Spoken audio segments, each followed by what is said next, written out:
Greetings! Welcome to秘传关刀法, secretly transmitted methods of the Guandao.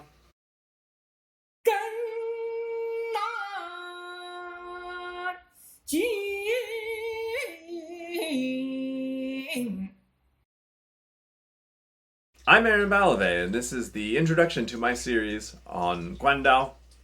Now, what is a Guandao, and why am I making a YouTube series about it? Well, the first part is easy. A Guandao is a weapon from Chinese martial arts. Here's a Guandao. Guandao are pole weapons. They have crescent-shaped blades. On the back, they usually have an upward-facing hook. And at the other end down there, they have a spike or a spear. Now, why am I making a YouTube series about this weapon? Well, I mean, there are YouTube series about everything, right? So, why not? But to expand on that a little bit more, I think that there are some really interesting, unique qualities about this weapon that set it apart from other weapons in Chinese martial arts and then in other historical martial arts traditions more generally. And then also, I think that there are some kind of interesting qualities about the weapon that make it a jumping off point to talk about broader topics in historical Chinese martial arts more generally, historical martial arts more generally, and the culture of late imperial China more generally. And I know that's kind of a vague explanation, but hopefully it will become more clear over the course of the series. So the focus will be the Guandao itself, but then also I certainly intend to discuss other similar weapons, the Po Dao, the Zhanma Dao, other kinds of Dao, and then topics in Chinese martial arts, historical martial arts, and late imperial China more generally. When I'm talking about late imperial China, I'm mostly referring to the Ming and the Qing, so to put year stamps on this, about 1368 to 1911. But also there's evidence of Guandao going back to the Song, so really we could be talking about it as early as, probably 11th or 12th century. And of course, that's going to involve lots of broad generalizations. We're talking about, 1,000 years of history and a great deal of territory geographically. But that's kind of one of the challenges of, I guess, Chinese history in general. So in order to give you a better idea of kind of some of the direction I'm going to go with this series and, kind of my perspective on these topics, I'm going to talk real quick about some of my background and how I came to this topic. So I started learning traditional Chinese martial arts, I guess in earnest, in my early 20s when I was living in China. And I started learning a tradition called Shunshimen, which it's a kind of an obscure subsect of Shaolin that came out of the Boxer Rebellion.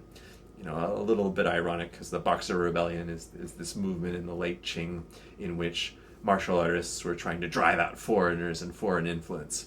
So who knows what they would think about a foreigner learning their art in this period.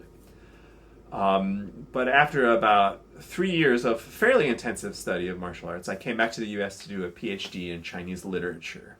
And I had lots of research interests, but my major focus was performance and Chinese drama in the late imperial period.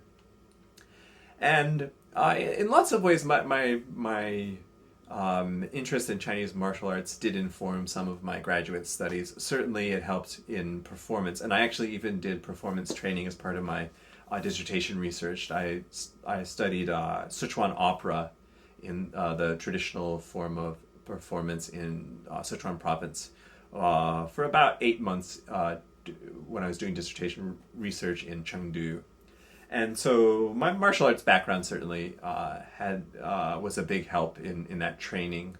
And then more generally in my research, I've been very interested in the kind of mutual influence of martial arts, performance, and religion, for lack of a better term. So those are topics I intend to kind of hopefully get into more in this series. But I'll also say that during my graduate studies, I didn't look too directly at martial arts. That has been something that happened during the pandemic, so I've been kind of falling down YouTube holes and looking at different articles, lots of great videos from Scholar Gladiatoria, Scholar Grimm, and then more recently the Scholar General, and articles on Kung Fu Tea and the Great May Military Blog. So lots of great sources out there. But when I look at these sources, I don't see a lot of information on the Guandao. And then as I do find, whatever I do find on the Guandao, well, I started to look at the historical sources that the articles were drawing from, and kind of doing my own research and experimenting with more properly weighted weapons. And I kind of came to the conclusion that there isn't a lot of information on the Guandao, and the information out there, while some of it is quite good, some of it is pretty suspect, and at the very least a lot of it is incomplete. So hopefully with this series I'll be able to kind of present a more complete perspective on this weapon and why I think it's so cool.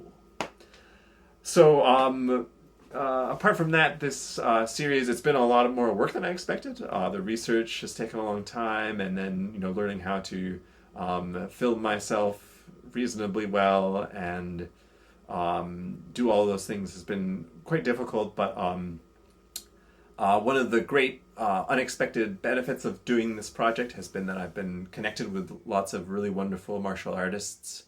So I want to put out, give some thanks real quick to, Keith Seeley, Scholar General, Peter Decker at Mandarin Mansion, Chad Eisner / Chad Ironmonger / Darth Anonymous, Daniel Rose, Ben Judkins, Simon Cox, and Damon Honeycutt.